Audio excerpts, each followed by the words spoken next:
সহিহ বুখারীর বর্ণনা ৬৭৮৩ নম্বর হাদিস। قال رسول الله صلى الله عليه وسلم لعن الله السارق يسرق البيضة فتقطع يده। নবীজি বলেন ওই ব্যক্তির উপর আল্লাহর অভিশাপ যে ব্যক্তি একটা ডিম চুরি করে। কি চুরি করে? ডিম। যে একটা ডিম চুরি করে তার উপর আল্লাহর অভিশাপ। ডিম চুরি করে তার উপর আল্লাহর অভিশাপ। ওয়াসারিকা ইয়াসরিকুল হাবলা, নবী বলেন অন্যায়ভাবে কেউ যদি একটা রশি চুরি করে তার উপর আল্লাহর অভিশাপ। একটা রশি কেউ চুরি করলো তার উপর আল্লাহর অভিশাপ।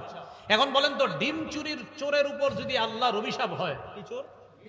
তো ডিম চোরের উপর যদি আল্লাহর অভিশাপ হয় তো জায়গা জমি লুণ্ঠনকারী যে চোর আছে এর উপর কি হবে? ডিম চোরের উপর আল্লাহর অভিশাপ।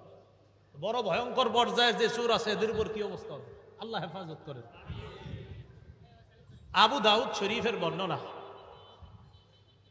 ৩৪৭৪ নম্বর হাদিসের বর্ণনা, ৩৬৭৪ নম্বর হাদিসের বর্ণনা।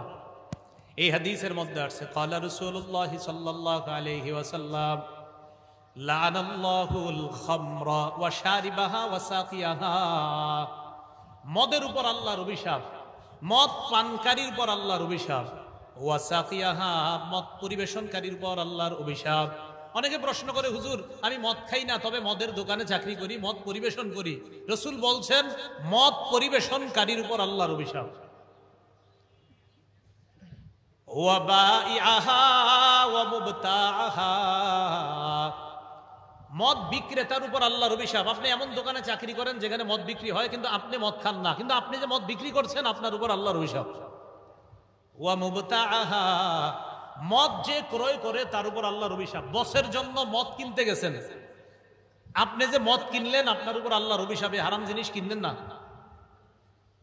ওয়া আসিরাহা ওয়া মু'তাসিরাহা, মদ উৎপাদনকারী এবং মদ পরিশোধনকারী, মদ উৎপাদন করে পরিশোধন করে বোতলের উপর লিখে দেয় বাংলা মদ, তার উপর আল্লাহর অভিশাপ। তার উপর আল্লাহর অভিশাপ। তাহলে মদের উপর কার অভিশাপ? পানকারীর উপর, পরিবেশনকারীর উপর, মদ বিক্রেতার উপর, মদ ক্রয়কারীর উপর, যে মদ বানায় তার উপর কার অভিশাপ, যে মদ পরিশোধন করে এটাকে বোতলজাত করে তার উপর কার অভিশাপ।